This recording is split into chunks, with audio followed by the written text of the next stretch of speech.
Yo, what's up guys? It's your boy Snow and we are back again for a brand new Dungeon Quest video. And yes guys, finally, I have completed my Ultra Instinct Mage setup. You will witness its DPS in a few, but before that, please give me this opportunity to extend my gratitude, especially to our top donators on the streams, and as well as all of you guys who have already subscribed to our channel. By the time that this video is being edited, our Snow Squad subs is now at 400 plus.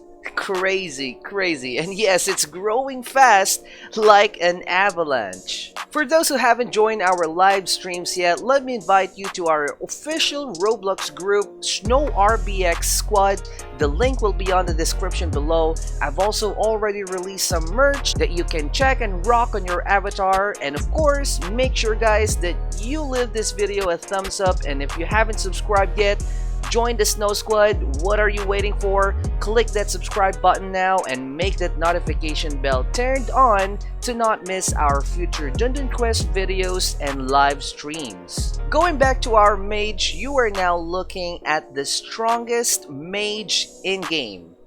Wait, didn't I also said in my previous video that we have the strongest warrior setup? Well, yes guys, we got it. We are currently the strongest mage and warrior in Ghastly Harbor map. We are the king of the Ghastly Harbor update, guys. At least for this time, since 47.2 piece had just recently dropped. But yeah, there's the possibility that, who knows, there are some rich people that I know that can probably get those pieces all together. But still, the throne is ours for now. Anyways, without further ado, let me now show you guys both classes' DPS. First, here is our ultimate warrior, rocking it with a perfect 47k mythical set, with both pieces having 245,000 HP, with the highest legendary in-game, the 367,395 legendary Kraken Slayer. Again, these pieces might not be the best individually except for the legendary of course, but what I'm pointing out is general gears.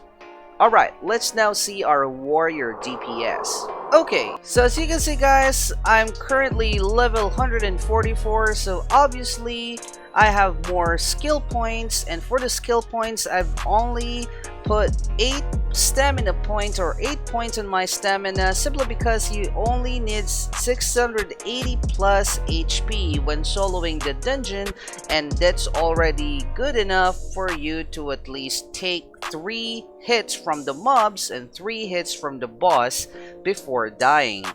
The rest of the points will go straight to physical power obviously, and let's now see what do we have here. Let's just try our aka normal attack or per click damage. 248 million, I've seen that. Let's try, oh, 249.1. I think that's the highest damage per click that I've seen for this character that we have. Yeah, I think that's the highest one, and well, we're very lucky that we've recorded that one. For our Earth Spikes, 7.4. Let's try it again. I'm sorry, I only have one Earth Spike because I'm not really using the shitty skill. 7.8, you got it. 7.8, one last try. Let's see. 7.9. Wow, our warrior is now showing us some critical damage. Nice. For the Mighty Leap, 5.7. 5.9, it's getting higher. 6 billion. 6.1 billion. Damn. I think that our warrior is really hyped up for this video. So let's now try the Phantom Blades. Okay, let's try it here. 1.3, 1.4. Let's try it again. 1.4 seems to be the highest. I can't see any 1.5 billion. Yes. And take note guys, that's per tick, okay? 1.4 billion per tick. And for our Pulse Beam, we got here 3.84 billion, okay? 4 billion, some criticals there. Yes, I believe we can reach 4.1, but yeah, I don't know. Let's see. All right, so I think 4 billion would be our max damage for the pulse beam. And for our mage, it's almost the same thing. The only difference is that I've added additional 1 point for my stamina, since the helmet HP that we have for our mage gear is lower than our warrior, which is only 237.8 thousand. So the rest of the skills went straight to spell power, obviously. And let's now try first the insane skills, the smite. Let me just put them in. 5.8, 6 billion, and a critical. Yep, 6 billion seems to be the highest. Alright, so yeah, I think it's 6.1 billion. Nice. Alright, so 6.1 billion it seems. Let's now try the next one. The crowd favorite, Spirit Bomb, the Goku skill. Let's see. 9.2 billion. Oh my god. 9.2 billion. And let's try a couple more. And yeah, 9.2 billion seems to be the max damage for the normal build. Oh, 9.4 billion. Oh my goodness. That's insane. And let's try the Phantom Striker. This is a per tick skill. Let's see. 1.6. Alright, 1.6. Not bad. 1, 2, 3, 4, 5, 6. Okay, so that would be 6 ticks. Alright, so 1.6 seems to be the highest. One last try. And yep, 1.6 seems to be the highest possible tick. And for the Void Spears, 1 billion. Can we see 1.1 billion? I guess no. 1.1 billion still. There's a critical out there. Yeah, 1 billion is the highest one. Alright, I know you guys would like to see these two classes with godly gears soloing the newest dungeon side by side once more. So yeah, I guess we will be having a round 2 mage versus warrior. Let me just remind you guys that the clips that I'll be using will not use mobility skills for traveling. However, Smite will be used for mage since it's part of the best combination for mob clearing. I have also gotten some useful tips from the pro fast runners on how to utilize mage full potential for this update. Still, do not judge both classes based on their final time in this video, since human errors, lag spikes, boss attacks can definitely affect it directly, and besides, we are only talking about casual runs.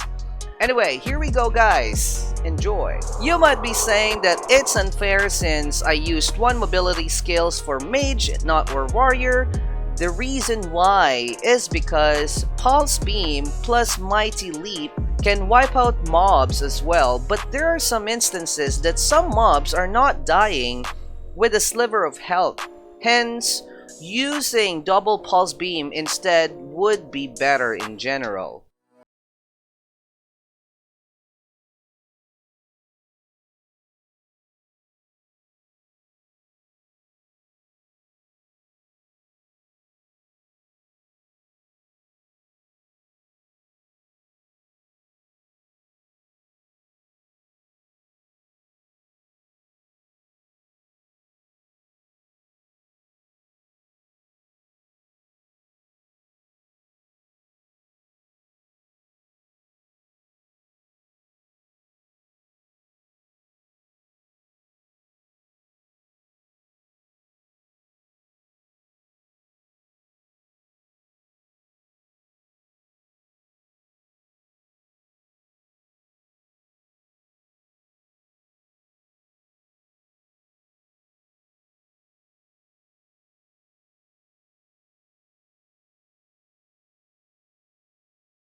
there you go guys, that's how a casual Ghastly run looks like having these insane sets. Yes, I know that even if you have lower pots gears, you might be doing the same thing, but the reason is very obvious. Having these godly pots wouldn't actually change the fact that I'll still be using 2 skills to wipe out the mobs, and also, the number of skills required for me killing bosses might be the same, especially if you also have a 40,000 plus set. Like what I mentioned before, having the highest or some of the highest pieces in-game is only for bragging rights. It's not really a game changer at all. On those runs, you saw that the mage finished ahead of the warrior this time because of one big reason. Pulse beam range is good, but it isn't wide enough to easily aim some groups of mobs, particularly the wave before the first boss and the second to the last mob wave. Does that mean that Mage won this showdown this time? I'll say no, simply because we're only talking about casual runs. Not wiping those said mobs entirely wouldn't really affect our run that much, since for the bosses, the numbers of skills that you'll be using for Mage and Warrior are just the same. Not mentioning the fact that the wide range advantage of the Spirit Bomb for mages doesn't really apply to all or majority of the mob waves, which will conclude that for this update, Warrior and Mage are kind of equal and balanced, which is actually good, especially if you were a fan of Mage or Warrior, so that you don't need to worry about staying on your favorite, because changing or swapping out your gears to another class wouldn't really change a lot. It's now to you guys to decide which is which, but anyway, as always, thank you so much for watching and see you again in our next video. Stay cold! Peace out!